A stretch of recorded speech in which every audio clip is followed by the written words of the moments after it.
Hello, everyone, and welcome. We're thrilled that you've been able to join us today for this conversation on workplace culture, a topic that affects, I think, every one of us, no matter what our role, no matter what industry we work in, or the size of our team. I'm Pat Lewis, and I'll be the host for today's session.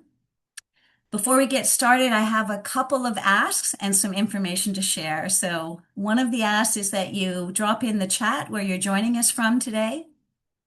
We always love to see the global mix, the international or the national mix of people that join in. And we also have a poll. Oops. I see a hand up. Sonia?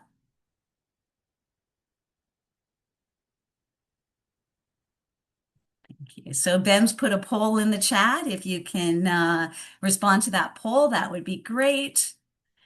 And then the information that I wanted to share just that our Q&A and our chat are both moderated for today's session. So we'll be keeping track of questions that you have. Please put those in the chat whenever they come to you. And we've made some time before the end of our session to answer as many questions as possible. So thank you all for making time in your day to join us. We're looking forward to exploring restorative practices in the workplace, what they look like in action, how they can help us to build and repair relationships, and how they can help create cultures in the workplace where people feel seen and supported.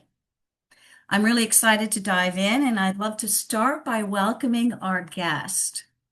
Today, we're joined by someone whose work is helping to shape or helping to reshape the way leaders and teams think about culture, Dr. Linda Kligman, author of Heartstrong Work, Improving Workplace Culture. Welcome, Linda. Linda describes herself as oh my gosh, can't believe I messed up this term, but it's a new one for me, but a pracademic. And I think you can probably all figure out what that means, but it's that combination of practical application and the study of a topic. And so Linda's hands-on practice and her study has been in the field of building more relational, inclusive, and participatory workplaces. She earned her PhD in interdisciplinary studies from Union Institute and University, focusing on ethical leadership, ethical and creative leadership. During her doctoral work, her research on organizations using restorative practice earned 2 distinguished awards. I think that was an early sign, Linda, of the impact that your ideas can have on workplaces. Today, Linda continues to explore how restorative principles can transform workplaces while serving as president of the IIRP Graduate School. Her book, Heartstrong Work, brings together this research and experience, showing how restorative approaches strengthen both human connection and organizational capacity. I'm so excited to hear her insights and explore what heartstrong leadership really looks like in practice in our conversation today. Thank you so much for being here, Linda. No, thank you, Pat. I'm glad to be here with you. I thought we could start for anyone for who your work might be new. Maybe just share with the group what sparked your interest in this work in looking at workplace culture. Well, I think I was specifically interested in workplaces that were using restorative practices. When I first came to the IIRP, I had never worked in an intentionally restorative organization. I knew about restorative justice. I had family members who had been involved in the justice system. And so I knew about that, but I thought it was for other people. And one of the things I remember the first week, I was hired by Ted Wachtel, who was the president at the time and the founder of the IIRP. I was hired as a director of development. And when the first weeks I had to write something and I typed something up and I sent it via email. And he was working in a different building than I was at the time on the campus. And the phone rang and I picked it up and he was saying, ah, you probably wouldn't have known this, but I was just reading what you sent me. And he went into this explanation of how there was a nuance I didn't get. And I was like, okay, just like correct it and send it back to me. Like, give me the edits. And he kept talking to me about like what he wanted me to understand. And then he said, "Oh, please don't get defensive. I didn't think you would know this. I just, I'm trying to help you learn what we do better." And to this day, I don't remember what mistake I made, Mhm. but I was learning. But what I remembered was feeling that he was taking his time to make sure I was okay. He Mhm. was spending the time to get to know me, how I reacted when I was getting feedback, and he was took that moment not just to send me corrections, but to build a relationship with me. And one of the norms at the IRP is we always say people before tasks, Mhm. and that doesn't mean that people are more important or tasks are more important, but I felt it. I Yeah. felt something different. That I just wasn't like this person who was supposed to get something done. I was a person that he was investing and caring about. Thanks for sharing that, Linda. One of many great TED stories that we have. In terms of restorative practices in a workplace setting, um, which is the focus of your research and of your work, maybe can we start with the fundamentals? So, how would you define a positive workplace culture? And what are the signs that help us to recognize whether it's healthy or unhealthy? I think a positive workplace values people and performance both. You have a shared purpose and it's people and performance. And in my research, I was curious to work with people who are intentionally using restorative practices, not just with students or clients, but with their peers. And I asked them what would define this restorative culture that they Mhm. were aspiring to create. And what I learned was there were really three things. It was trust, stewardship, and belonging. And they were willing to take the time because those were the things that they wanted to be able to provide to their colleagues, to the people that they served. So when we talk about trust, it was very intentional that you would trust you would be treated with dignity and respect. You were recognized as a person first, and there was the psychological safety that you could raise concern and trust that was okay. And you would raise concern because there was a shared sense of stewardship, the Mhm. sense of we're all in it together. Like we all have agency. We're all here for a shared reason, and we are responsible and able to respond because we are all stewarding this purpose together. And the third quality in a restorative culture that we came up with was a sense of belonging. For Mhm. many people, workplaces are one of the more diverse places where they show up. It's very different than your family, it might be different than your neighborhood. You're working with people with different expertise, different education, different wisdoms. Um, but there was a sense of belonging that you were valued and you could bring your whole self to work, that you belong there even if you didn't look like the founder or the boss or the clients, whatever it was, everyone was intentionally feeling that they were welcomed and people were glad to see you. Mhm. I think those are so stewardship, belonging, and trust. Um, that resonates really strongly with me, Linda, just in terms of the kind of environments that I feel good being in. But I'm curious about how we achieve these in a workplace setting. Can you talk to us about like accountability and who has accountability and why it matters in creating a good workplace? Uh, well, the nice thing about culture work is everyone work, Mhm. right? We all put into a culture, we all shape it by what we choose to pass on or not do. So if we want to have accountability, it has to be a shared sense of accountability. There has to be a mutuality about that. And in many of the restorative practitioners that I spoke to used a very simple model of accountability is how we hold people to high expectations and high supports. That how do we work with people in a participatory way? And these work cultures, that isn't a given, right? It takes work every single day. That is the culture work of it. Because we know that if we see other people not being held to high expectations, it's very easy to slack off ourselves. Or if we don't feel supported, it's very easy to give up ourselves. So one definition of accountability, and I'll give a shout out to Ben Wachtel, who's helping us with the slides. If you could put up the first slide, thank you, Ben. Was really looking at uh, Ted Wachtel and Paul McColl's social discipline window, as well as Dorothy Vandering's relationship window, to come up with a definition of what does participation feel like.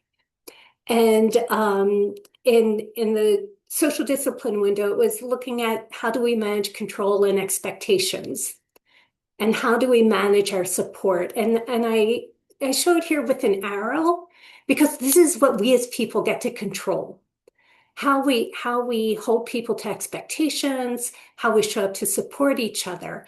And if we it I saw it in the poll. Many of us are experienced restorative practitioners, so this probably is familiar to many of you.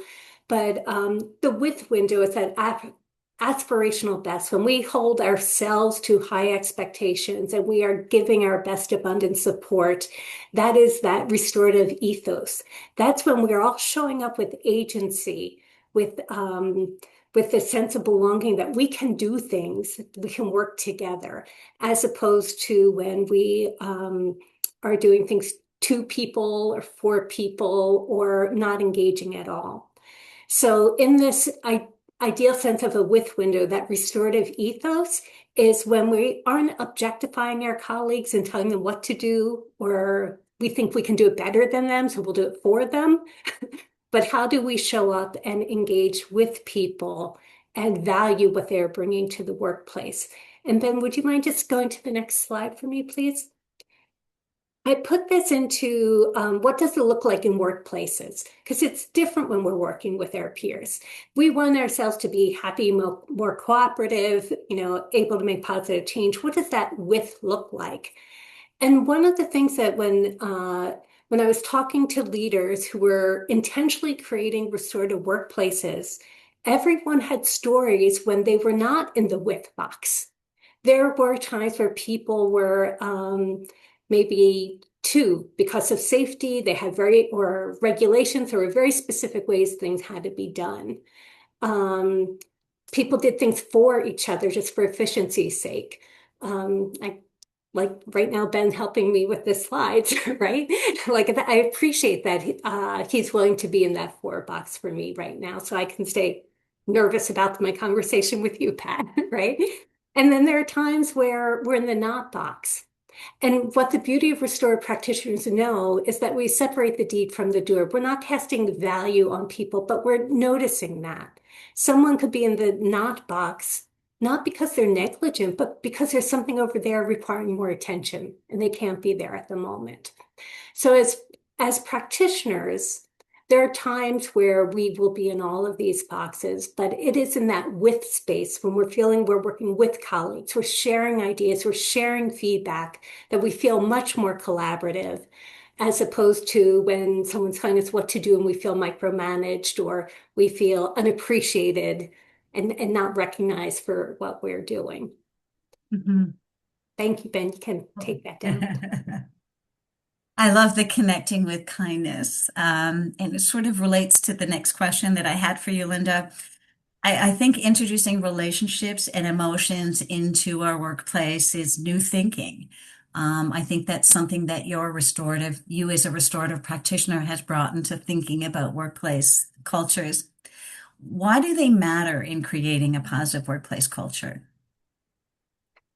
Well, emotions, some early research in workplaces, emotions were like seen as pathogens, Mhm. contamination, things that should be kept out of the workplace.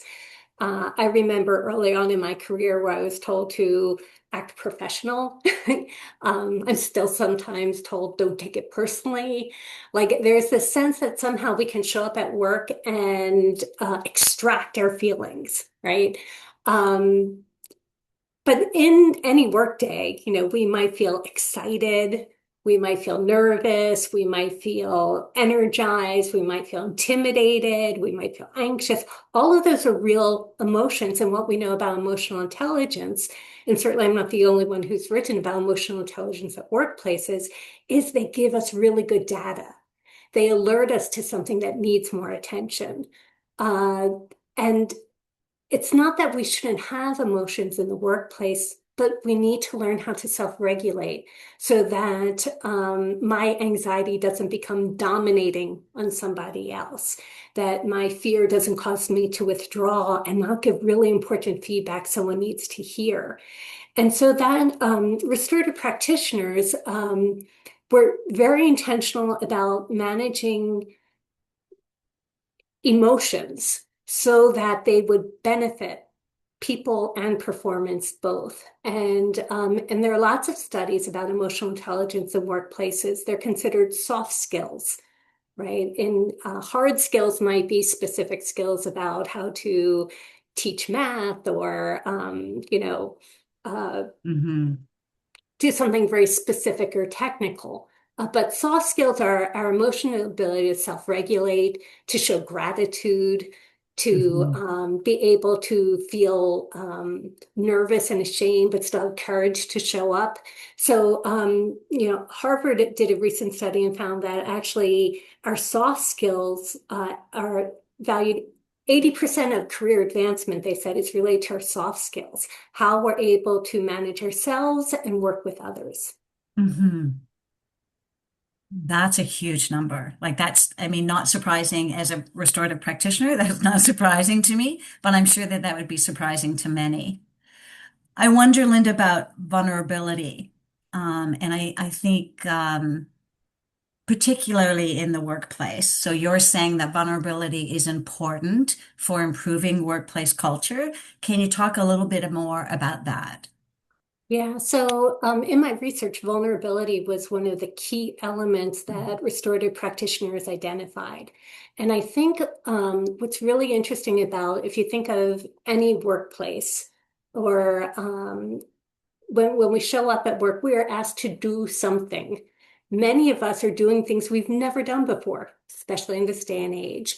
Or we're asked to improve upon something or try something. So we are asked all the time to take risk, to do something different. We are guaranteed as humans to fail at that. And we're going to be failing in front of our colleagues, right? We're going to be making mistakes in front of our colleagues. We're going to be feeling vulnerable and because we're being asked to take risks in front of other people. So vulnerability, being able to deal with the feelings of I'm feeling uncomfortable. I need to find a brave space here to give feedback and say what's not working. Vulnerability is very important. And vulnerability isn't just about the feeling of I could be harmed. It's also, we have agency, and so we can do the harm sometimes unintentionally. In our best days, doing our best, we still unintentionally harm, uh, disappoint someone, disparage someone in a way that might be unintentional. And vulnerability allows us the grace to be human, to make mistakes, to apologize, um, to be less than perfect in front of our peers. And you need that to be able to take risk and try new things. And you need that if you work with humans, because we are going to step on each other's toes. Mhm. I think about that when you talked about trust when we started our conversation out. Like, I think vulnerability is really central to building a trusting relationship. If I feel like I can bring myself to the conversation or bring myself to the workplace, um, and that in itself is being vulnerable, I think that that's the basis for building a trusting, strong relationship. Absolutely. And if I could just add, Yeah. it wasn't just the vulnerability, it was the accountability. Yeah. When they came together and you could trust that you could make a mistake, you could Hmm. apologize when someone admitted they made a mistake and that they took responsibility for that. That combination of being vulnerable and still being accountable to your best selves is what built trust in the workplace. Hmm. Linda, in Heartstrong Work, you talk quite a bit about engagement, and that this is so important for creating a positive workplace culture. And I think that there's different interpretations of what engagement is. So I wonder if you could take some time and dive into that a little bit. Uh, Yeah, thanks. So when we talk about engagement, and Ben gave you a sneak preview, and I'll ask you to put that slide up just in a second.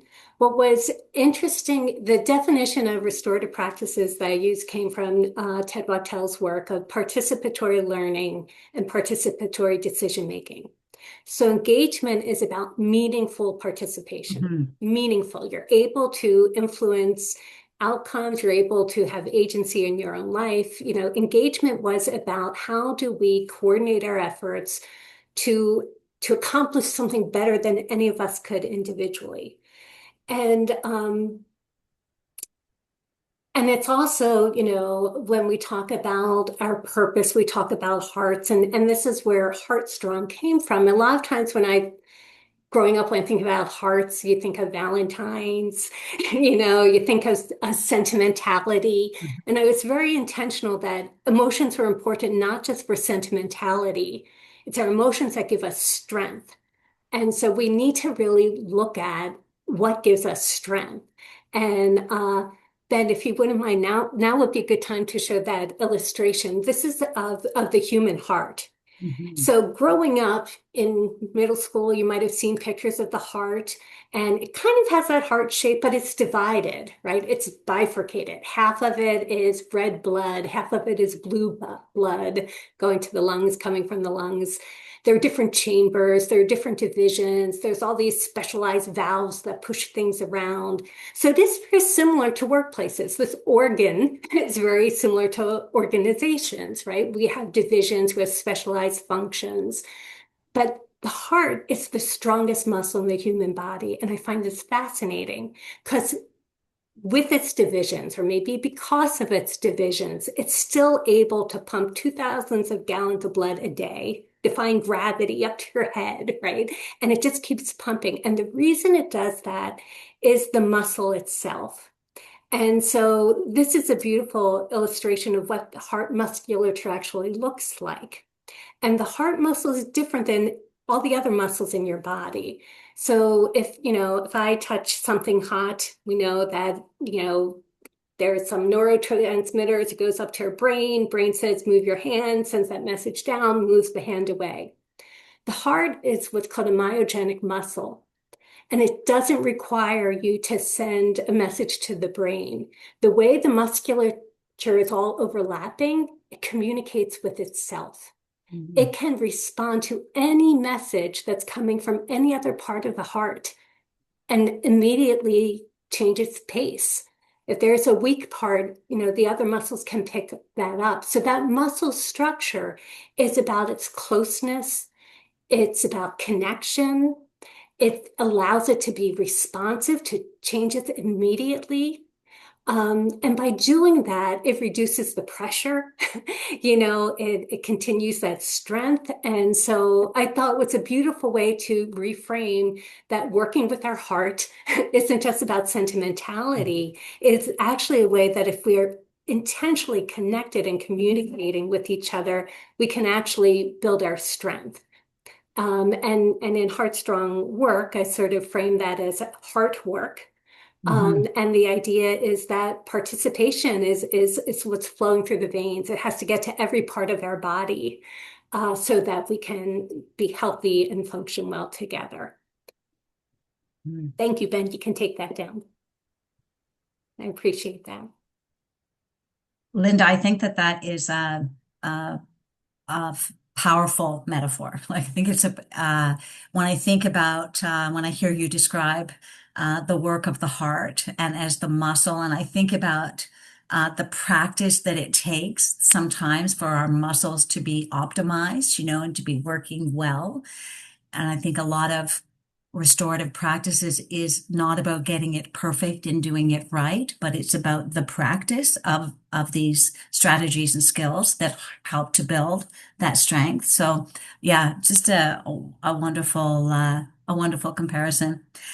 I wonder, Linda's had an opportunity to describe some of the theoretical principles of heart strong work and restorative practices in a workplace. And we're going to move into some practical, I'm asking her some questions about sort of what does it look like in practice. But I wonder if before we go there, our audience today will answer a question. I'd like you to share in the chat one leadership behavior that you think has the biggest impact on culture, either positive or negative. And I'll just put that question in the chat.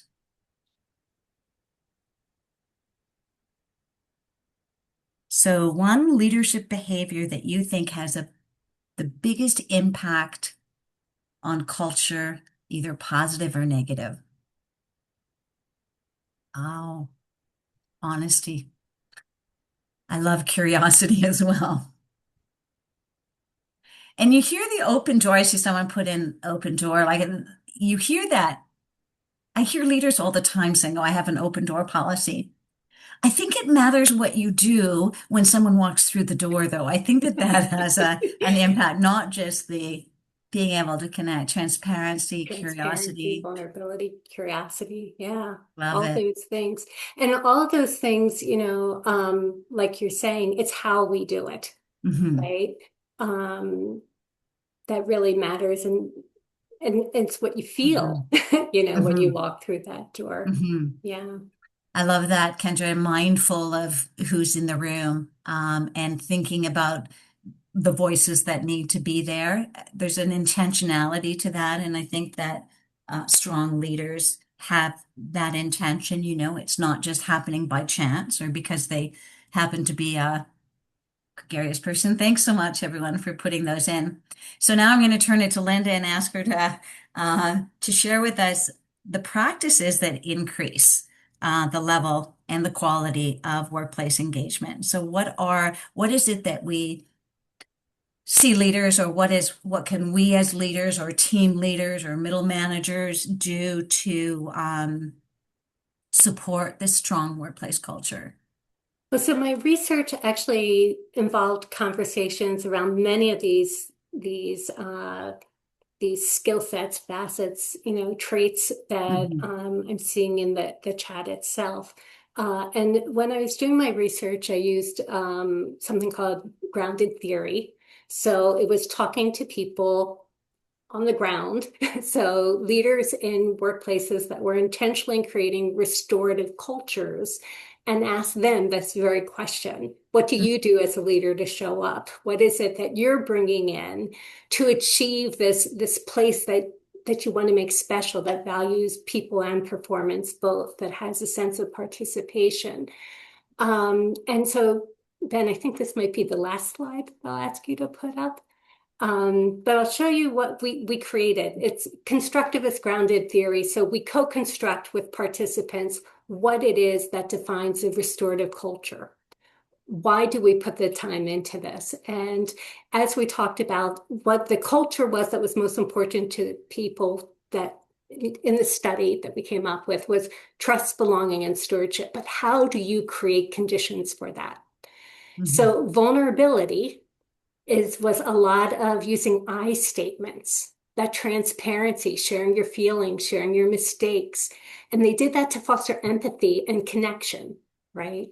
And the mutual accountability was that construct of being participatory, holding yourselves to the same high expectations and providing the same supports for other people as you do yourself. And then engagement. And what every restorative practitioner I spoke to was a, a advocate of circles. And the reason why using circles were so important wasn't just the mechanism of sitting in a circle, but like you said, what happens when you're Yeah. there, sharing stories, sharing perspectives, recognizing that I know something, you know something, and all these other people know something, right? And so when circles were used, it was a way to prompt feelings of belonging. It was a way to create a sense of shared stewardship because we were all working on the same expectations together. So the book that I wrote is divided into different heartstrong habits like curiosity and circles is definitely something throughout because using circles was one way that you could catalyze engagement. Mhm. So instead of just working with the asking perspectives from the people that you see every day, your direct reports or the people in your unit, was the intentionality of widening your circles by Mhm. being much more inclusive to engage people from all different parts of the organization or from outside the organization, the people that you serve as well, right? Because they have wisdom and insights. So the more that restorative practitioners had this advantage in engagement because they tended to be really good at facilitation, that got at the heart and soul and affective language, was able to, in a safe way, talk about what was working or what wasn't working or what we needed more of or less of. So having circles and inviting different perspectives and creating a shared understanding with the people there was one way that engagement really catalyzed across the organization to improve relationships. Um, and I termed this widening circles. This Mhm. research was back in 2020 when we were all remote and online. But widening circles called us back to the days when we could sit in person, when someone else joined the circle and you had a tight circle and you physically had to push your seat back, right? You had to push your seat back to make more room for other people to join you. So it's an intentionally embodied inclusive act that creates that space for engagement. Mhm.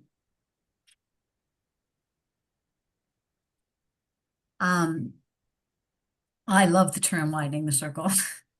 And I think it reflects what we saw in the chat too about like considering whose voices are in the room and whose voices are being engaged and who gets voice and agency in an organization and have is it kind of far and wide or are there a select few?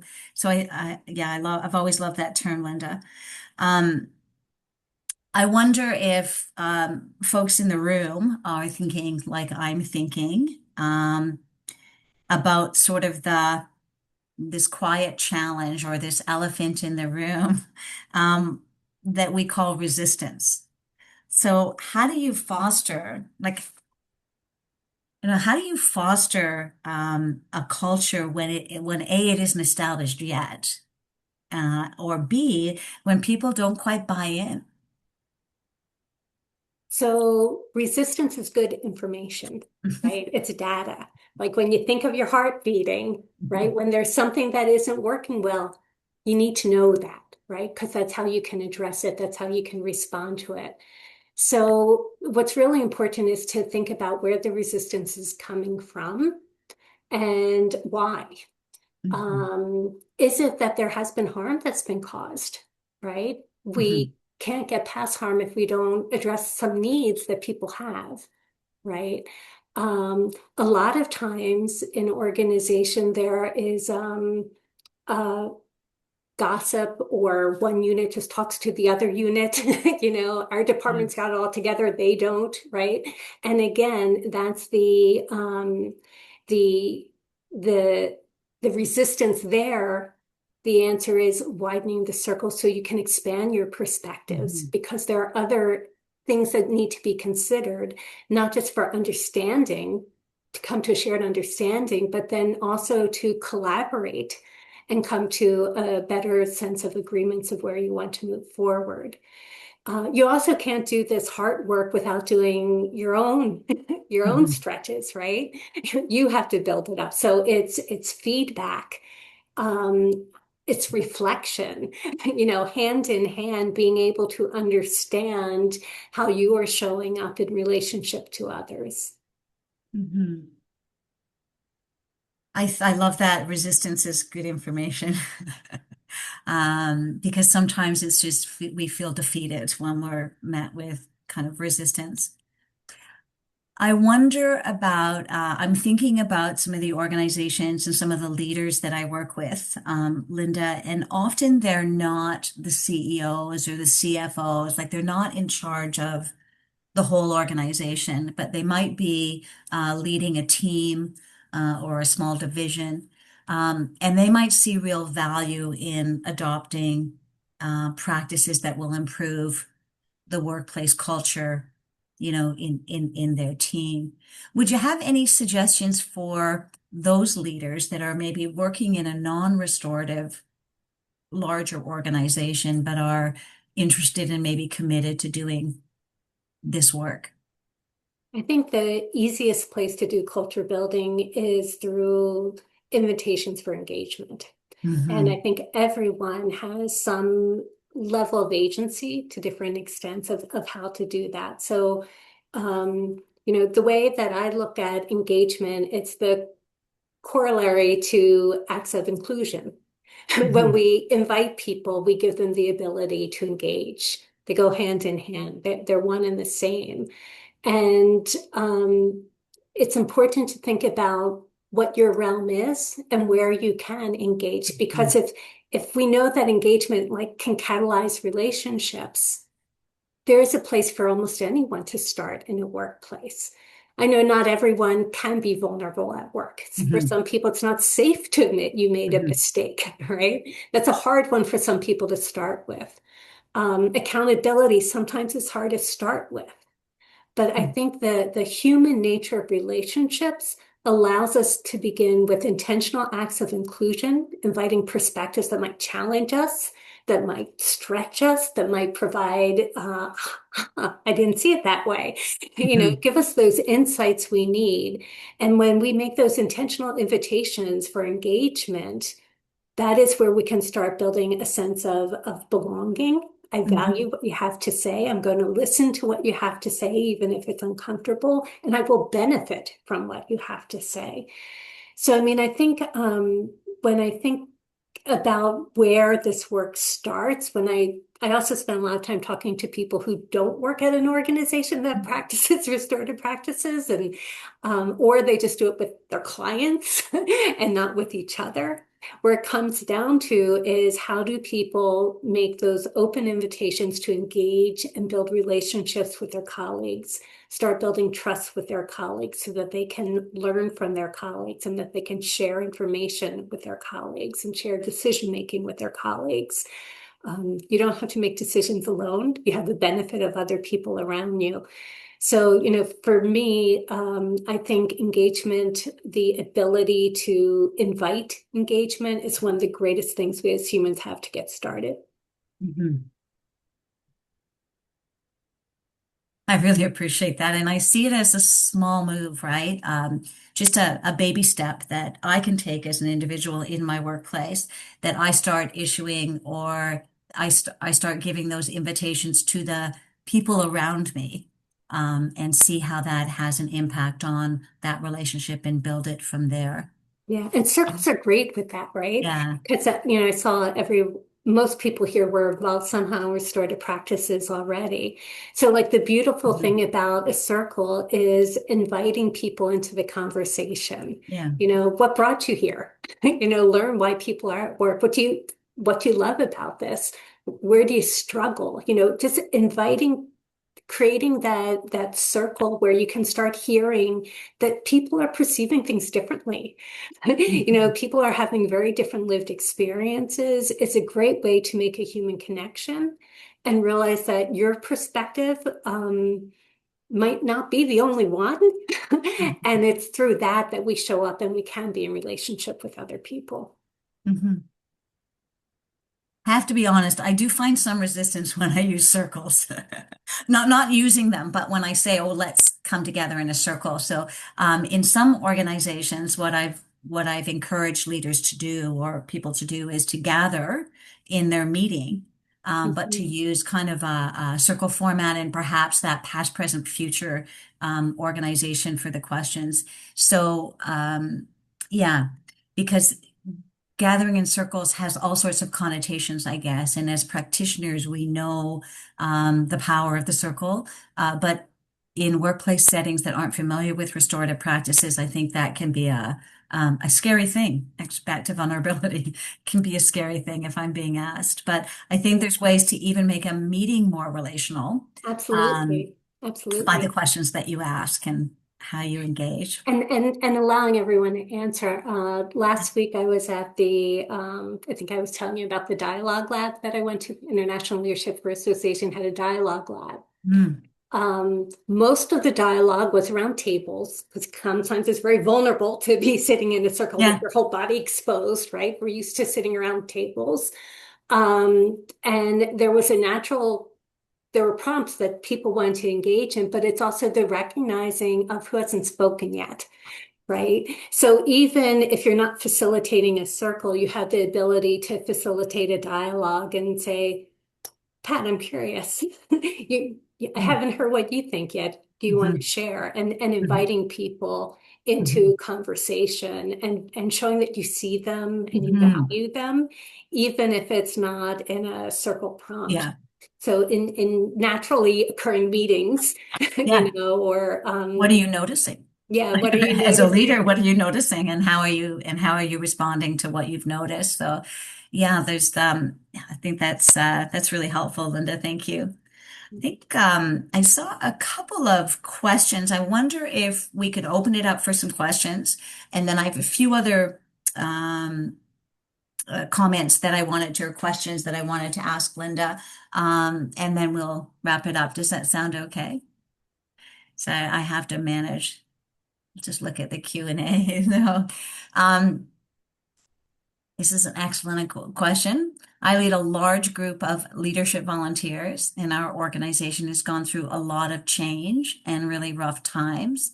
Some volunteers have low morale and low trust in leadership. How can I start to shift the morale and engage in restorative practices to support them? Hmm. Um, I guess first I want to say that's hard. It's hard when trust is broken. But it's also really important that you're noticing that's a trust issue, right? So I'm not quite sure what your role is and if you too also have had that same experience. So I think the first thing to recognize is in situations where there is a lot of change, there might be very different experiences because Mhm. people have perceived it very differently. So just because one person or one department might have a lack of trust, there might be some other strengths of other departments that have worked through things like this.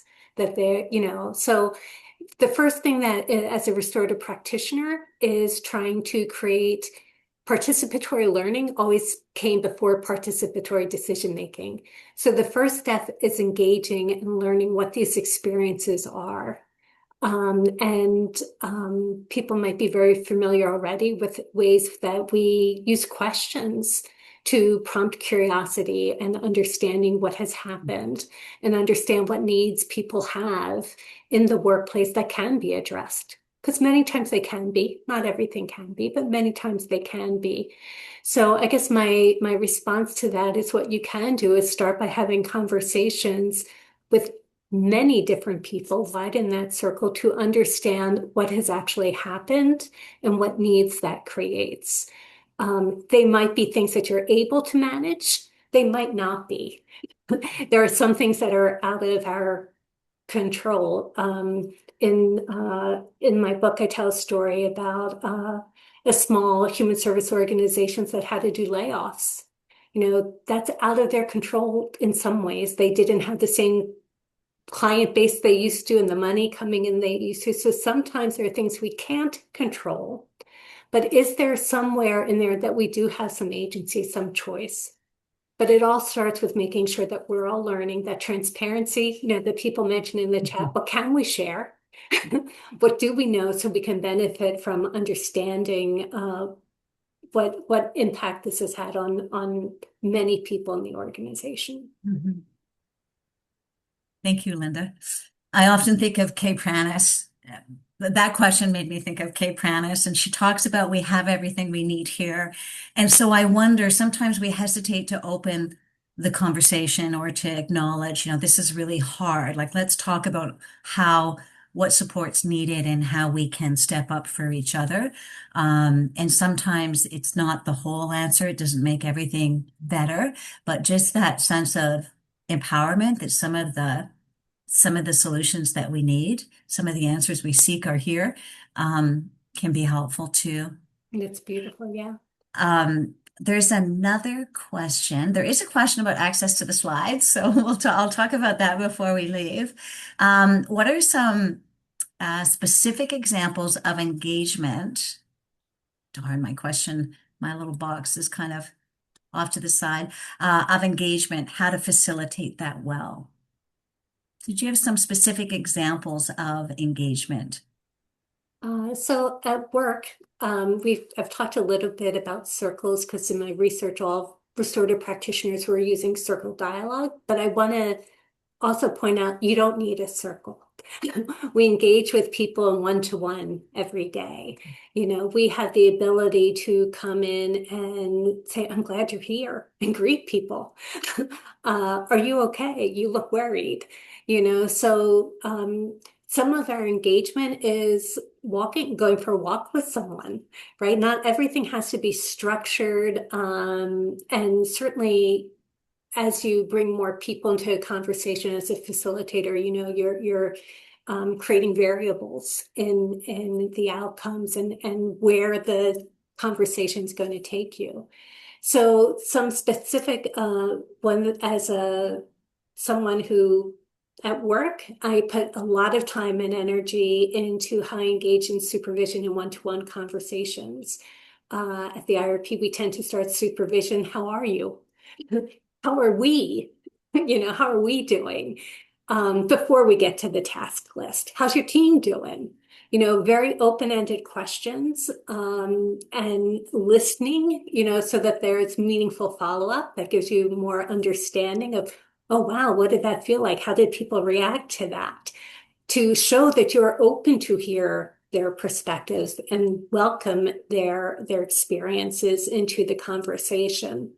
So I think, in terms of engagement, very easily just starting in one-to-one dialogues, not being afraid to talk to people you don't work with all the time. I'm a naturally shy person. This one's hard for me, but I'm getting better at it. But, talking to people that you don't talk to every day, because they have a very different sense of the workplace than you do, and asking them about that. Mhm. We do a lot of circle prompts. I mentioned that we have a ritual of a Monday morning circle, and they're rarely about work. They're about people's lives. So I know who has kids, who has a mother with dementia also. Like we learn about each other. We see people as whole people. And that is a place where you can begin building a relationship. Thank you, Linda. I think I just want to pick up on something that you said because I think it's really critical. Listening to give meaningful feedback. It's not just about listening and giving space for me to share information about myself, although that feels good in the moment. But when you remember what I shared, and when a leader kind of circles back to it or asks about your son's baseball team or your baseball or whatever's happening in your life, that makes me feel seen as a person. And I think oftentimes we listen without kind of committing it to not memory, but jotting it down or remembering it. And then that doesn't feel so good. Because I've been listened to, but maybe not heard. So I think that differentiates restorative practices from simple kind of engagement.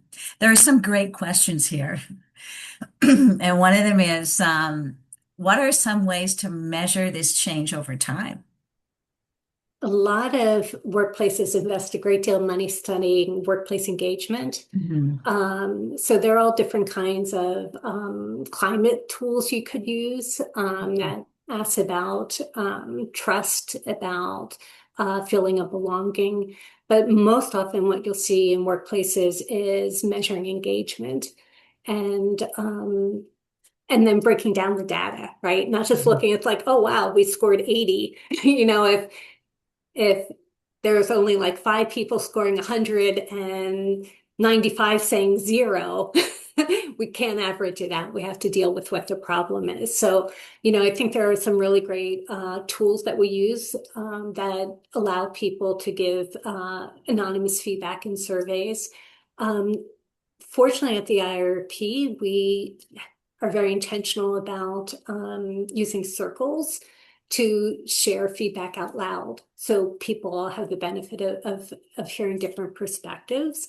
And at the end of an experience, like at the end of our world conference, we sit around, we talk about together what went well, what could we do better, what would we do differently next time.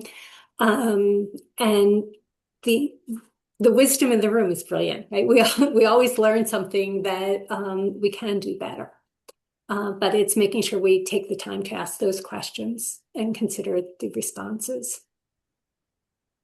Wonderful. Um, Bethany Miller, thank you for your question. She says, I'm curious about how circles and restorative practices are adapted to support employees who are neurodivergent or come from cultural backgrounds where things like eye contact or open sharing and vulnerability might not be the norm. It's a really good question, Bethany, and one that I'm on the learning curve too.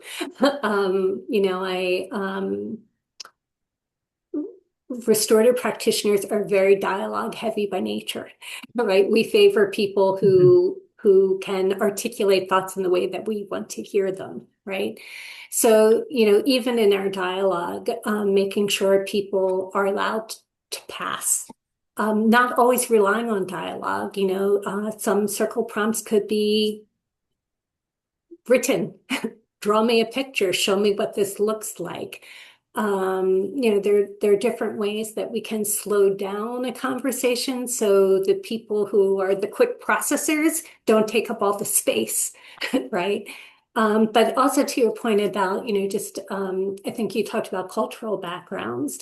Um, there's there are some people who it is incredibly disrespectful to give direct feedback. And if we are a culture that is always saying, get to me directly, and that's not someone's way of communicating, we're not going to get their feedback. So we need to, and again, I think that's where really breaking it down into one-to-one supervision to understand how people want to communicate or can communicate best is helpful. But yeah, I'm on a learning curve there. I'm learning a lot about that. Mhm. I think I think that honesty and vulnerability about learning curves that we're on also very important in leadership because there's a lot of them for all of us. Linda, there was a question about working with leaders that are overly focused on accountability, over engagement. And I think, if not in our current workplaces, I'm sure that everyone in this space has been in a workplace where it just seemed about accountability. So the question was, how can we um, move or how can we influence in that environment? Well, one of the things, that I would suggest is when you want to collaborate with someone, you have to get to understand what someone really needs. So when they say accountability, what do they need? Um, and in workplaces, what we've seen is there might be someone in leadership position who is very concerned with outcomes, driving outcomes, outcomes, outcomes for a very specific reason.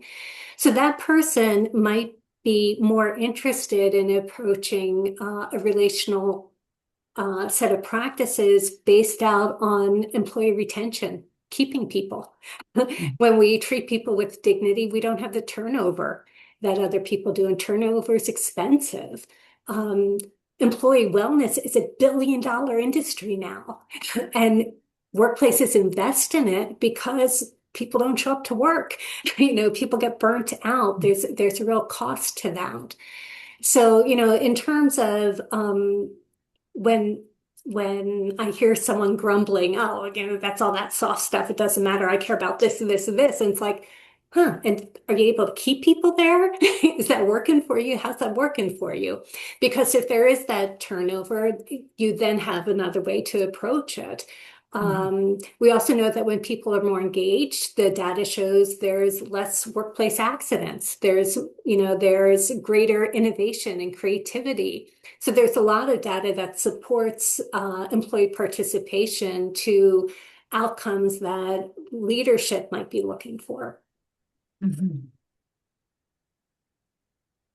Yeah, sometimes the opportunities to talk about or introduce restorative practices comes in an interesting way. A conflict is becoming problematic and interfering with productivity, and that maybe is the opening for talking about more broad relational practices in the workplace, or as you say, employee retention. Um, Thanks so much for that, Lyndon. And to those of you that posted questions that we couldn't get to, I apologize, but we're going to share some further opportunities for you to engage in conversations about restorative practices in the workplace. Just to wrap up, I wanted to just come back to you, Lyndon, maybe leaving on a personal note. Do you have one or two final thoughts that you can leave us with based on your own experiences with Heartstrong work that we could take away with us? Well, we're Sometimes taking a lot away, but some gems. I'll try. I think one of the things that I've learned is some of these heartstrong habits seem counterintuitive. If you are used to speaking, it seems really awkward to listen. If you're used to solving problems, it feels really awkward to ask someone, how would you approach it? So Mhm. just because something feels awkward doesn't mean you should give up on it. Like those are things that we can learn to do better if we want to have more engagement. We've been talking a lot about that. But like restorative practices really build our relational muscle and it gives us strength. And so I encourage all of us to think of it as a relational muscle and exercise. It's not always going to feel good. Not one who enjoys exercising, but I know it's good to do because Mhm. it benefits me. I've become a happier person, and I hope that it helps people around me appreciate themselves as well. Thanks, Linda. Those were gems. Thank you. Thanks so much for sharing all your insights today, Linda, and for introducing us in a more detailed way to your work, to Heartstrong Workplaces, and to everyone that joined us today. Thank you for spending part of your day with us. We hope you're leaving with some ideas that you might put into practice right away in your workplaces. If you'd like to learn more about Linda Kligman's book or pick up a copy of Heartstrong Work, I think that was one of the questions that was in the chat, or join an IRP learning session that's being offered around workplace engagement and building positive workplace cultures. Here are some places to start and some QR codes that you might want to check out. And we all, Ben and Linda and I, want to wish you a great rest of your day. Thank you again for joining us today, and we hope to see you at future sessions and at more conversations about workplace culture and how restorative practices can support positive, um, positive connection in relationships within workplaces. Take care, everyone. Thank you. Great questions, and thanks for all your support, Ben.